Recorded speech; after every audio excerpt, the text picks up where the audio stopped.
দেখ বাজার নতুন বাড়িটা কেমন করে সাজাইছি, সুন্দর হয়েছে না? বাবা এত বছর পর হইলেও তুমি মাথা গোজার মতো একটু হাই করতে পারছি। আচ্ছা শোনো মা, আমি সামনের মাসে আইতেছি। বাড়িতে আমি কেন? 5টা বছর হয়ে গেছে তুমি না কইলা আগামী মাসে ছোট বোনের বিয়ে ঠিক করছো। আমি যদি না যাই তাহলে বোনের মনটা খারাপ হইব না?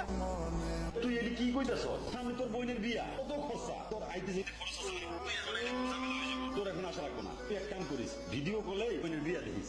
আচ্ছা ঠিক আছে। তোমার আর আমার ফোন দিল, আমার বিয়া ঠিক হয়ে গেছে, তুমি ভালো থাকো। হ্যালো হ্যালো, তুমি কেমন আছো? আমার কিছু টাকা লাগবে। তুই কি আমার কথা শুনছস?